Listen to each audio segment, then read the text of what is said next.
오늘은 우리가 말씀 나누기 전에 그림을 하나 보도록 하겠습니다. 전사님, 그림을 좀 띄워주십시오. 예, 저 그림입니다. 여러분들도 저 그림을 한 번쯤은 보신 적이 있으실 것 같아요. 저 그림이 어떤 그림입니까? 저 그림은 이걸로 유명합니다. 그림은 하나인데 이 두 가지로 보이는 그림입니다. 어떻게 보입니까? 제일 먼저 저기 이 가운데 부분, 가운데에서 약간 아래 부분을 이렇게 뾰족한 부분을 거기를 이렇게 코라고 이렇게 보게 되면 그 밑에가 이제 입이고요. 그 밑에가 턱이고요. 그래서 노파의 모습, 그러니까 이렇게 머리에다가 천을 두르고 있는 노파의 모습으로 보이죠? 자, 그런가 하면은 아까 그 코라고 제가 말씀드렸던 그 부분을 턱이라고 보면 또 그 위에 약간 삐져나와 있는 부분이 이제 코, 눈으로 보게 된다면 저 그림은 또 이렇게 젊은 여자가 이렇게 고개를 돌리고 있는 그런 모습으로 보입니다. 자, 그러면 어떤 게 맞을까요? 저 그림을 노파의 그림이라고 보는 게 맞을까요? 아니면 저 그림을 우리 젊은 여자의 그림으로 보는 게 맞을까요? 여러분 어떠세요? 뭐가 맞는 것 같습니까? 어떤 분들은 저거는 노파 그림이 맞다라고 이렇게 얘기하시는 분도 계시고, 젊은 여자 그림으로 안 보인다고 그렇게 얘기하시는 분도 계시고, 제가 이렇게 설명을 하니까 이제 보이지만, 어떤 분들은 저게 젊은 여자 그림이지 저건 노파 그림으로 안 보인다라고 이렇게 얘기하시는 분들도 있습니다. 결과가 완전히 다르죠? 하나는 노파 그림, 하나는 젊은 여자의 그림. 그러나 이 둘 다 맞습니다. 요즘에는 진짜 맞냐? 그거 팩트 맞냐? 이제 이런 얘기들을 많이 합니다. 저도 개인적인 자리에서 개인적으로 이렇게 편안하게 얘기할 때는 이 정확하게 모르는 게 있더라도 그냥 대충 아는 지식을 가지고 다 아는 것처럼 이렇게 말을 하고 또 우기고 그렇습니다. 그런데 요즘에는 그 셀폰이 너무 잘 돼 있으니까 셀폰으로 그냥 바로 이렇게 찾아보면 구글이나 또 유튜브 같은 거를 찾아보면 그게 사실인지 아닌지 금방 알아볼 수 있기 때문에 특히 이제 스마트폰을 잘 쓰는 분들, 그러니까 특히 우리 젊은 청년들하고 이렇게 얘기를 하거나 이런 걸 잘 쓰는 분들하고 있으면 두려워요. 그냥 대충 알면서 제가 이렇게 맞다라고 우길 수가 없습니다. 그렇게 하다가는 잘못하다가는 그냥 망신만 당하는 경우들이 많이 있습니다. 그래서 저도 요즘에는 좀 이렇게 먼저 확인을 해보고 정확하게 체크를 해보고 그 다음에 말을 하는 게 이게 아주 습관이 됐습니다. 요즘에 이게 대세인 것 같아요. 한국의 TV 유명 방송국인데, 인기 있는 방송국인데요. 뉴스입니다. 뉴스 프로그램에 이 팩트 체크라는 그런 코너가 있어요. 근데 이 코너는 어떤 코너냐면 사람들이 그냥 일반적으로 맞다라고 알고 있는 게 그게 정말 맞는 건지 이거를 팩트를 체크해주는 그런 코너입니다. 이 굉장히 인기가 있다 보니까 다른 방송사들의 뉴스에서도 비슷한 것들을 하기도 하고 또 다른 프로그램에서도 이 팩트 체크라는 말을 자주 사용하는 것을 제가 들었습니다. 자, 이게 무슨 뜻일까요? 그만큼 팩트, 사실인지 아닌지가 중요하다. 또 어떤 것에 있어서 이 본질인지 아닌지가 중요하다. 이런 거 아니겠습니까? 저도 여기에 동의합니다. 사실은 굉장히 중요합니다. 그런데 저는 생각이 조금 다릅니다. 이 팩트라는, 이 사실이라는 여기다가 한 가지 더 생각을 해봐야 되는데 그게 뭐냐면 저는 이 해석이라는 부분도 굉장히 중요하다고 생각을 합니다. 갑자기 왜 해석 얘기를 하는지, 이 해석하면 여러분들 무슨 생각이 납니까? 저는 해석하면 제일 먼저 생각이 나는 게 옛날에 학교 다닐 때 영어 문장 이렇게 읽고 그 다음에 그거 해석하지 않습니까? 저는 해석하면 그게 생각이 납니다. 이게 무슨 상관이 있는가? 이게 팩트하고 무슨 상관이 있는가? 그런데 사실 이거는 영어 문장 읽고 해석하는 거는 이거는 해석이 아니라 번역이라고 보는 게 더 가까울 것 같습니다. 해석이라는 거는 이런 겁니다. 우리가 방금 전에 봤던 이 그림에다가 예를 들어 본다면 이 그림은 까만 잉크와 그 다음에 하얀 여백으로 그려져 있는 그림이다. 이게 팩트입니다. 이게 본질입니다. 이게 사실입니다. 그리고요, 이 그림을 노파로 볼 거냐, 노파의 그림으로 볼 거냐, 이 그림을 젊은 여자의 그림으로 볼 거냐, 이게 해석입니다. 그러니까 이 해석이라는 거는 어떤 본질을, 팩트를 내가 어떤 관점에서 어떤 태도로 바라보느냐, 볼 것이냐, 바로 이 얘기입니다. 그러니까 해석은 엄밀히 말하면 팩트가 아닙니다. 본질이 아닙니다. 그냥 해석은 뭔가를 바라보는 관점이나 의견이지 이것은 본질이 아닙니다. 근데 우리가 어떨 때는 이 팩트하고 해석이 막 섞이기도 해요. 이게 섞여가지고 이게 뭐가 팩트인지 뭐가 해석인지, 그래서 팩트가 해석처럼 생각이 되는 경우도 있고요. 또 해석을 팩트라고 이렇게 착각하는 경우도 있습니다. 그게 뭐가 문제인데? 그게 왜 중요한데? 이렇게 생각을 할 수도 있는데, 예를 들자면 이겁니다. 아까 그 그림으로 다시 돌아가서 생각을 해보면, 그 노파라고 보는 게 제가 해석이라고 그랬잖아요. 근데 노파라고 보는 거를 이걸 본질이라고, 팩트라고 생각을 한다면 어떤 결과가 나오냐면, 그 그림은 노파의 그림이다. 노파만 맞다. 그 그림을 젊은 여자라고 보면 안 된다. 젊은 여자로 보면 틀린 거다. 이런 결론에 도달할 수가 있습니다. 자, 그런데 제가 이 말씀을 왜 드리냐면, 우리가 잘 생각을 해보면 이 문제를 우리들의 문제에다 갖다가 생각을 해보면 여러분들 크고 작은 문제들이 많이 있습니다. 여러분들 크고 작은 고민거리들이 많이 있습니다. 여러분들 어려운 일들이, 크고 작은 어려운 일들이 많이 있습니다. 그런데 여러분들의 그 문제에다가 이 부분을 갖다가 놓아보면 여러분들의 그 문제에도 이 본질하고 이 팩트가 있는데 이게 막 뒤죽박죽 돼 버리는 경우가 있다는 거예요. 어떤 거는 본질이 아닙니다. 여러분들이 가지고 있는 그 문제, 여러분들이 가지고 있는 그 어려움의 본질이 아닙니다. 그냥 해석이에요. 그걸 어떤 관점에서 어떻게 무슨 태도로 보느냐 이건데, 이거를 본질로 오해를 하고 착각을 하고, 또 그게 그렇게 착각을 하는 그것 때문에 더 문제가 될 수 있다라는 거예요. 그런 경우가 많이 있다라는 거예요. 예를 들자면 여러분들이 그 문제를 만나요. 여러분들이 어려운 일을 만납니다. 여러분들이 생각하지 못했던 일들을 당하게 됩니다. 그러면 어떻게 돼요? 너무 당황합니다. 너무 힘듭니다. 그래서 어떻게 해요? 일단 문제를 막 해결을 해보려고 그래요. 그 어려운 일들을 내가 한번 해보려고 해요. 어떻게 하면 좀 이 어려운 시간들을 지나갈 수 있을까? 여기에 집중을 합니다. 그러다 보니까 본질을 잊어버려요. 그거는 본질이 아닌데, 이거는 해석인데, 그 본질이 아닌 거를, 해석인 거를 본질이라고 착각하고 그거를 붙들고 늘어진단 말입니다. 그러면 어떻게 되겠습니까? 당연히 그 문제를 내가 해봐야지. 내가 본질이 아니고 해석인 그거를 해결해 보려고 자기가 노력을 하고 시도를 합니다. 그런데 어떻습니까? 많은 부분에 있어서 내가 해결할 수 있는 문제들도 있지만 그거는 아예 우리가 문제라고 생각하지는 않잖아요. 대부분의 문제에 있어서 내가 해결할 수 없는 부분들이 많습니다. 내 능력으로 벅찬 경우들이 많습니다. 그럴 때 어떻게 되냐면 안 된다. 안 될 것 같다. 이렇게 되죠. 그 다음에 어떻게 됩니까? 마음이 어려워져요. 디프레스가 확 옵니다. 좌절감이 옵니다. 낙담의 수렁. 이 수렁은 어떻습니까? 발버둥을 쳐도 나올 수가 없어요. 이 수렁은 내가 한번 벗어나야지 하고 발버둥을 치면 칠수록 오히려 더 깊이 빠져들어가는, 절대 나올 수 없는 이 낙담이라는 수렁에 빠져들게 된다는 것입니다. 자, 이제 오늘 말씀을 한번 들어가 볼까요?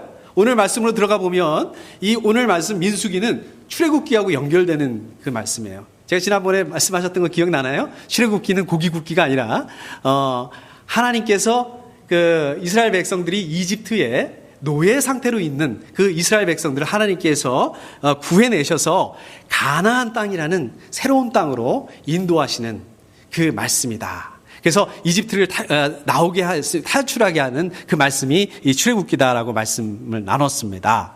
그리고 그 실제로 이스라엘 백성들이 이제 출애굽기에서 그 이집트를 탈출을 합니다.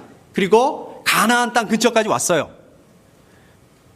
그리고 이제 민수기로 이제 연결이 되는데, 보면, 모세가 이제 그 가나안 땅을 정탐하기 위해서 12명의 정탐꾼을 보냅니다.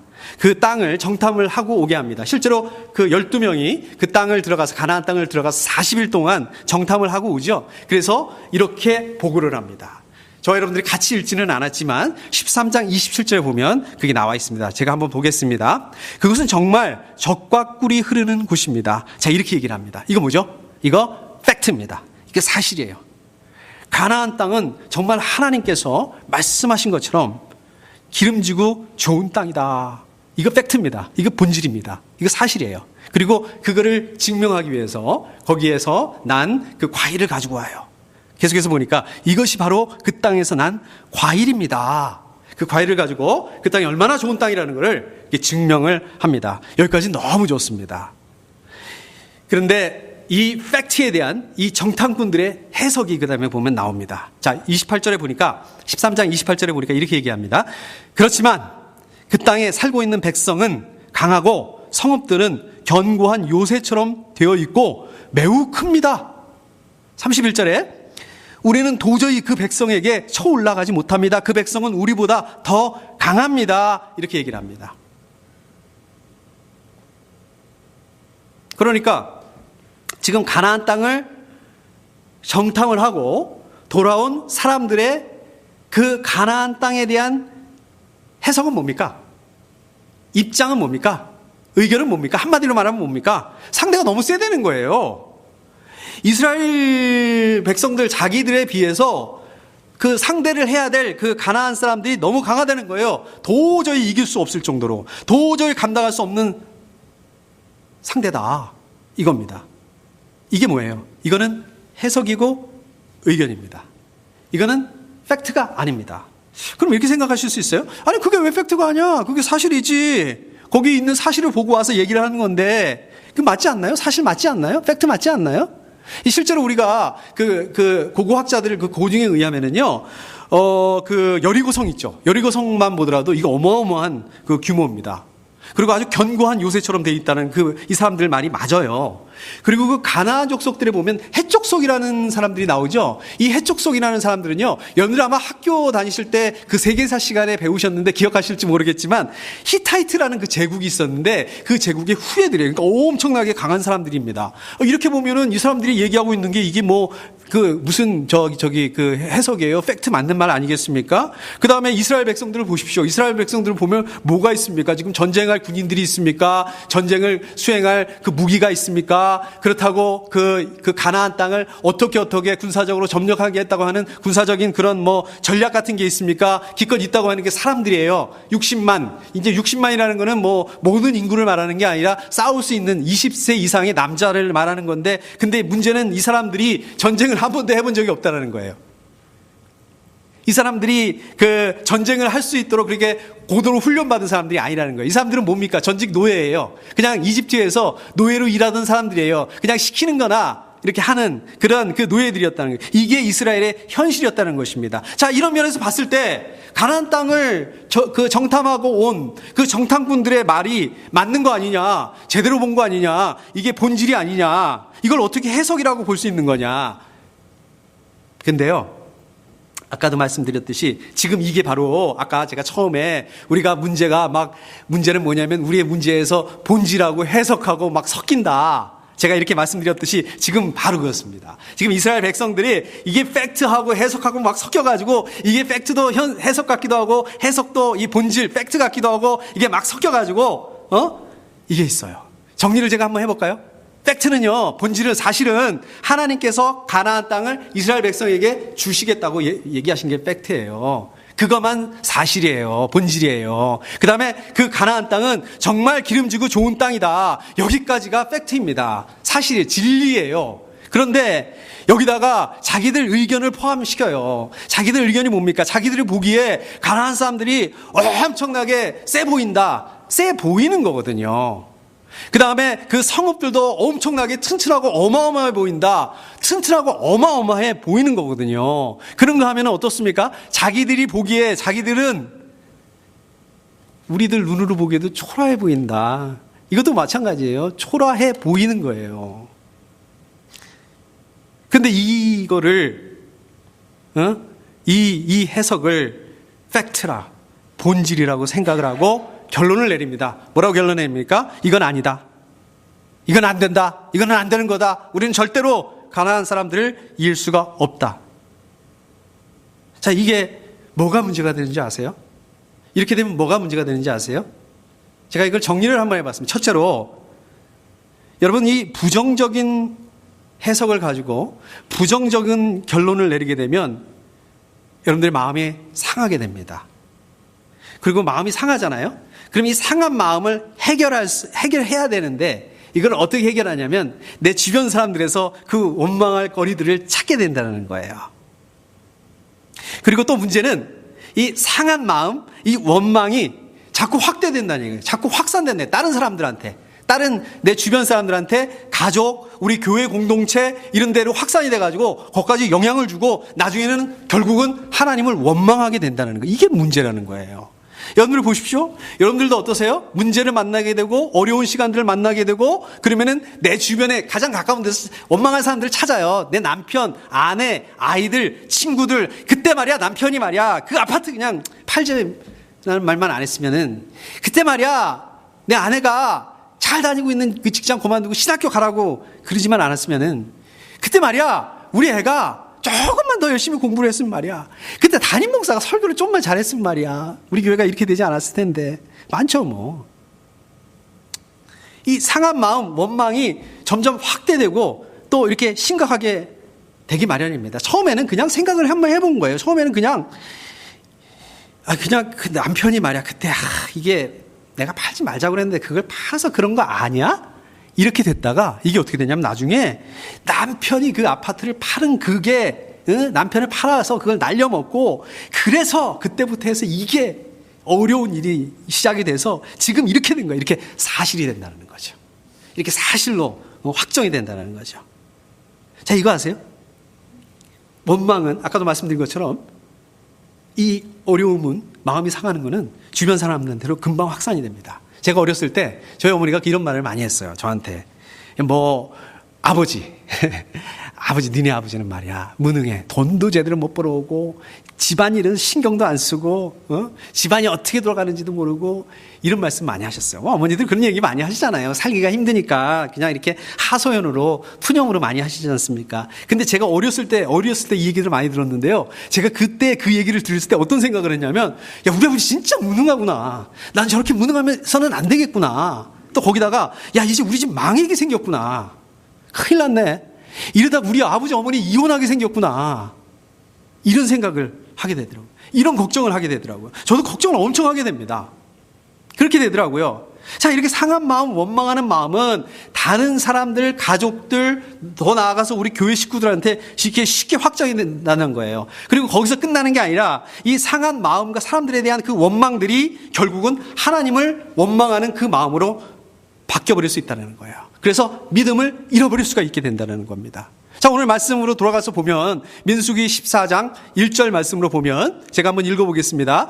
온 회중이 소리를 높여 아우성쳤다. 백성이 밤새도록 통곡하였다. 여기서 보면 회중이라는 말이 나오고 뒤에 금방 백성이라는 말이 나와요. 뭐 그 말이 그 말 아니에요? 회중이 백성 아니에요? 근데 잘 보세요. 이게 어떻게 되는 거냐면 그 아까 정탐꾼 12명이 정탐을 하러 갔어요. 정탐을 하고 왔어요. 그러면 보고를 해야 될 거 아닙니까? 근데 이거를 보고를 모세한테 혼자한테 한 게 아니라 모세하고 이스라엘 대표들이 모인 자리에서 그거를 보고를 합니다. 그러니까 여기서 말하는 그 회중이라 하는 거는 이스라엘 대표를 말하는 거예요. 모세를 포함을 해가지고 그 대표들이 있는 데서 12명이 보고를 합니다. 근데 12명 중에서 10명이 부정적인 보고를 해요. 부정적인 입장을 가지고 부정적인 의견을 가지고 보고를 해요. 그러니까 그 보고를 듣고 있던 대표들이 이스라엘 대표들이 회중이 뭐라 그러냐면 이야 큰일 났구나.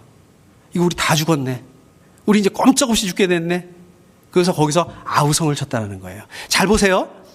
이 정탐꾼들이 부정적인 팩트가 아니라 부정적인 해석을 했는데 근데 이 대표들이 그 부정적인 해석을 들으면서 자기들의 부정적인 걸 하나 더 얹어놓게 된 겁니다. 근데 이게 이게 가만히 있습니까? 이게 또 소문이 나요. 그냥 그 온 백성들한테 또 이스라엘 온 백성들한테 소문이 납니다. 근데 온 이스라엘 백성들은 보고 정탐꾼들한테 직접 들은 것도 아닌데 대표들한테 전해 들은 건데 뭐라 그러냐면 야 정탐꾼들이 안 된다고 그랬더라.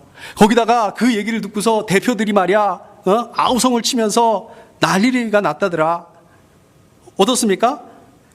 자기들의 부정적인 해석을 하나 더 얹어요. 거기다가. 그래서 어떻게 됩니까? 꼼짝없이 죽었구나. 밤새도록 통곡을 하였다. 이렇게 되는 것입니다. 처음에는 모세와 아론을 원망을 하죠. 2절에 보니까 14장 2절에 보니까 차라리 우리가 이집트 땅에서 죽었더라면 더 좋았을 것이다. 차라리 이집트 땅에서 죽었더라면 이 사람들이 이집트 땅에서 뭐 했다고 그랬습니까? 노예였어요. 노예. 예? 그때는 어땠습니까? 이집 땅에 있을 때는? 그때는 하나님께 부르짖었다고 그래요. 우리 출애굽기에 보면 살려달라고 부르짖었다고 그렇습니다. 근데 지금은 어떻다고요? 그냥 이집트에서 나오지 말걸, 그냥 노예로 살걸. 노예로 살면은 좀 비굴하기는 하지만, 인간 대접은 못 받지만, 좀 먹고 살기는 힘들지만, 그래도 뭐 지금처럼 이렇게 무시무시한 사람들한테 죽지는 않을 텐데. 2절에 계속해서 보니까 차라리 우리가 광야에서 죽었더라면, 광야, 사막이죠. 아무리 힘들고 어렵다 할지라도 저 무시무시한 가나안 사람들에 비하면 그냥 이냥 저냥 그냥 살다가 광야에서 죽는 게 더 낫지 않겠느냐, 지금 이 말이었습니다. 자, 이렇게 되니까 이스라엘 대표라고 하는 사람들이나 이스라엘 백성들이나 어떻습니까? 이 원망이 다 퍼져가지고 이제 그 안에 한 마음이 됩니다. 원망하는 마음으로 한 마음이 됩니다. 원망하는 마음이 이렇게 전염이 돼버린 거예요. 좌절하는 마음이 전염이 돼버린 거예요. 그런데 이 원망과 좌절이 전염된 원망과 좌절이 어떻게 하냐면 사람들을 분노하게 만든다는 거예요. 다른 사람들을 서로를 믿지 못하고 신뢰하지 못하게 만든다는 겁니다. 결국 어떻게 됩니까? 이 전체 공동체가 파탄 지경으로 가게 된 겁니다. 모세, 아론에 대한 원망이 하나님에 대한 원망으로 바뀝니다. 3절에 보니까 주님은 왜 우리를 이 땅으로 끌고 와서 칼에 맞아 죽게 하는가? 이럽니다. 하나님에 대한 반감, 불평, 분노를 가지게 만듭니다. 그리고 하나님의 약속, 하나님의 말씀, 하나님의 인도하심도 이제는 비난하게 만들어버립니다. 이러죠? 3절에 차라리 이집트로 돌아가는 게 좋겠다.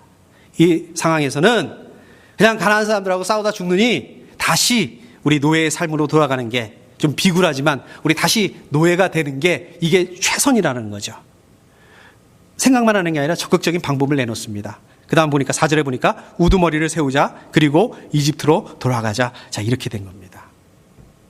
자, 이제 저와 여러분들의 또 우리 생명생교회의 문제로 한번 돌아와 보겠습니다. 자, 두 번째로, 그러면 저 여러분들이 이 모양 저 모양으로 크고 작은 그 문제들, 이 어려운 시간들, 우리 교회가 겪고 있는 이 어려운 시간들, 이거를 해결할 수 있는 방법은 없을까요? 이 어려운 시간들을 좀 잘 지나갈 수 있는 방법은 뭘까요? 이거를 한번 나눠보도록 하겠습니다. 아까도 말씀드린 것처럼 저 여러분들이 또 우리 교회가 문제를 만나게 되면, 힘들고 어려운 시간을 가지게 되면 일단 당황하게 됩니다. 몸과 마음이 또 영적으로 어려워지게 됩니다. 좀 어떻게든 이 위기를 좀 벗어나보자, 빠져나가보자, 막 여기에 노력을 하고 집중해요. 근데 안 되잖아요. 잘 안 돼요. 우리 힘만으로는 벅찹니다. 제가 가만히 보니까 우리 집사님들 중에서도 번아웃 되신 분들 계시더라고요. 그냥 낙담하고 포기하고 그러신 분들도 계시더라고요. 자, 그러면 어떻게 해야 될까? 어떻게 해야 될까요? 어떻게 해야 될까요? 답은 뻔하죠, 뭐. 믿음으로. 속으로 그러실지 모르겠어요. 그럴 줄 알았어. 그거 말고 뭐 답이 있겠어? 정말 그렇습니다. 제가 이 말씀을 준비하면서 정말 진지하게 깊이 생각해 봤습니다. 좀 그거 말고 답 없을까? 믿음으로 이거 말고 좀 답 없을까? 좀 기발한 방법 없을까? 좀 획기적인 방법, 그런 거 좀 없을까? 아무리 생각을 해봐도 그거밖에 없습니다. 이 정답이거든요. 저 여러분들의 문제, 우리 생명생교회의 문제 해결할 수 있는 방법, 저 여러분들의 능력이 있지 않다는 것입니다. 하나님의 능력이 있다는 것입니다. 저 여러분들이 그것을 믿어야 한다는 거예요. 자, 그럼 우리 어떻게 해야 될까요? 우리 어떻게 해야 될까요? 여러분들 한번 잘 생각해 보십시오. 여러분들의 그 삶의 패턴, 이걸 한번 잘 생각을 해보세요. 어떻습니까? 물론 뭐 다 그러신 건 아니지만 대체로 상황을 따라서 움직이는 경우가 많아요. 물론 그게 잘못된 것이 아닙니다. 상황을 무시해서는 안 돼요. 또 상황을 무시하라는 말씀도 아닙니다. 자, 근데 문제는 뭐냐면 상황에 따라만 가고 상황에 떠밀려 간다는 거예요. 지금도 상황에 떠밀려 가고 있다면 이게 문제라는 것입니다. 자, 상황에 떠밀려 가고 있을 때 증거가 있어요. 우리들이 많이 하는 말이 있습니다. 무슨 말인지 아세요? 바쁘다. 야, 피곤하다. 야, 급한 거부터 좀 해결하자. 제가 그래요. 제가 그런 말을 참 많이 해요. 요즘에는 좀 덜 하는데요. 제가 목사가 되기 전에는 이런 말도 많이 했어요. 야, 우리 가면서 생각하자. 그리고 제가 말이 얼마나 빠른지, 말이 엄청 빨랐어요. 네. 이 얘기는 반대로 얘기를 하면 무슨 말입니까? 지금 상황에 떠밀려가고 있다는 얘기예요. 자, 그럼 우리 어떻게 해야 될까요? 어떻게 해야 될까요? 이 상황에 떠밀려가고 있는 거를 일단 스탑해야 됩니다. 모든 걸 멈춰야 됩니다. 제가 아는 그 집사님 중에서는 다른 교회 집사님이세요. 진짜 이르기 하기 위해서 다 스탑했어요. 자기 그 생업을 다 내려놓더라고요. 근데 뭐 저는 그렇게까지는 어렵지 않을까. 그러나 하나님 앞에 엎드려야 됩니다. 하나님 앞에 엎드려서 뭘 할까요? 우리 뒤섞여 있는 그 문제의 본질, 해석, 사실, 진리, 뭐가 본질이고 뭐가 해석인지, 뭐가 사실이고 뭐가 진리인지 우리가 이거를 생각해 봐야 된다는 것입니다. 그리고 여러분들이 내린 게 해석인데 그냥 그건 본질이 아닌데 그냥 여러분들 입장이고 상황인데 이거가 본질이라고 착각하는 것을 발견했다면, 그런 것들이 있다면 이것들을 하나님 앞에 내려놔야 된다는 말씀입니다. 자, 그리고요, 그 문제의 본질, 그러니까 원래 하나님께서 저와 여러분들에게 말씀하셨던 거, 약속하셨던 거, 원래 하나님께서 우리 생명생교회에게 약속하신 게 분명히 있습니다. 여러분 기억하세요? 하나님께서 우리 생명생교회에 말씀하셨던 게 뭘까요? 말씀하셨던 게 뭘까요? 기억나세요? 있죠? 뭐예요, 그게? 매 우리 주일 예배일마다 읽는 거, 우리 사명선언문. 여러분들 혹시 그거 읽으면서 무슨 생각하시는지 모르겠습니다. 아까 우리 같이 읽었던 거. 근데 저는 가끔 그럴 때가 있어요. 늘 그런 건 아니고 가끔 그걸 읽으면서 제 안에 이런 생각이 드는 거예요. 될까? 우리 생명생교회가 과연 저런 모습이 될 수 있을까? 이런 생각할 때가 있어요. 어쩌면 여러분들 그 생명선언문을 아무 의미 없이 그냥 여러분들 그냥 예배 순서니까 그냥 다 읽는 거니까 기계적으로 읽으실 수도 있어요. 그리고 그거를 혹시 보시면서 읽으시면서 저처럼 과연 그게 될까? 이럴 수도 있습니다. 그러나 그것은 분명히 하나님께서 우리 생명생교회에 하신 말씀이고 약속입니다. 그게 우리 생명생교회에 대한 본질이고 팩트입니다. 진리입니다. 그렇기 때문에 우리 생명생교회가, 저도 그랬잖아요. 뭐 어려운 시간이다, 뭐 어쩌다 저쩌다, 힘들다, 이거는요 우리 입장에서 바라본 해석이고 견해이고 관점이지 이거는 본질이 아니라는 거예요. 저 여러분들이 우리 교회가 너무 힘들어서 하나님에게 말씀하셨던 거, 약속 잊고 살았을 수도 있습니다. 잊어버렸을 수 있어요. 잠깐 잃어버렸을 수 있어요. 그런데 그 약속이 없어진 건 아닙니다. 왜? 하나님 취소하지 않으셨으니까. 그 하나님의 약속은, 여러분들에게 하신 그 약속은 유효하다는 거예요. 지금도. 오늘 말씀으로 돌아가서 보면 모세와 아론이 얼굴을 땅에 대고 엎드렸습니다. 그리고 갈렙을 좀 보세요. 갈렙이 이렇게 얘기를 합니다. 7절에 보니까 우리가 탐지하려고 두루 다녀본 그 땅은 매우 좋은 땅입니다. 왜 이 얘기를 할까요? 지금 이집트로 돌아가자고 하는 사람들한테 왜 이 얘기를 할까요? 왜 이 말을 꺼낼까요? 예, 이게 팩트라고요. 이게 본질이라는 거예요. 그러니까 이 본질을 기억을 해내야 된다는 거예요. 지금 당신들 본질을 놓치고 있다는 거예요.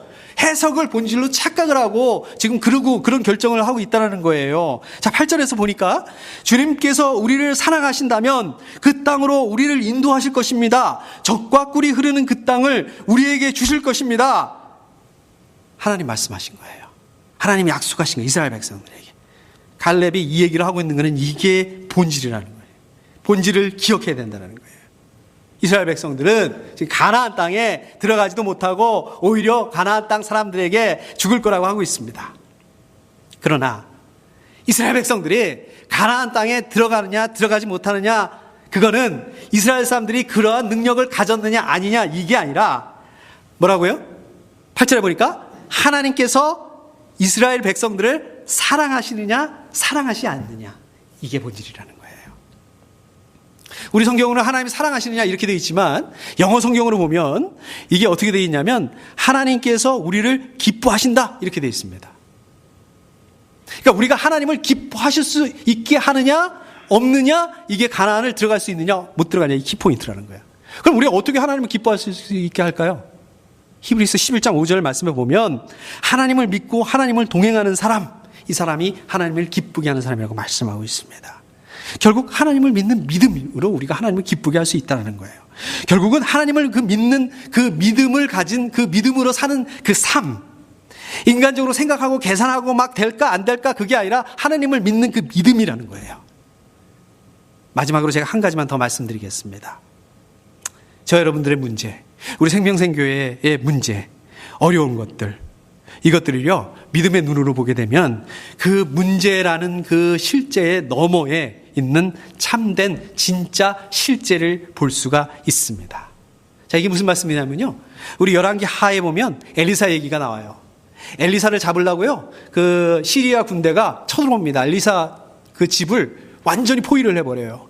그러니까 엘리사 시종이 아침에 나왔다가 그 포위한 거를 보고 깜짝 놀래가지고 엘리사한테 큰일 났습니다. 지금 시리아 군대가 우리 집을, 엘리사의 집을 포위를 했습니다. 이렇게 얘기를 하는 거예요. 그러니까 엘리사가 뭐라 그럽니까?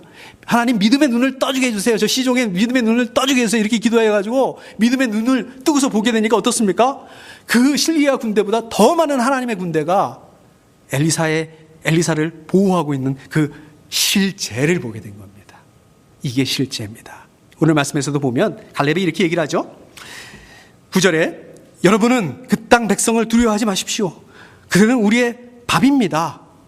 아까 10명의 정탐꾼들은 뭐라고 그랬어요? 가나안 땅을 그 정탐하고 온 10명의 정탐꾼들은 뭐라고 그랬습니까?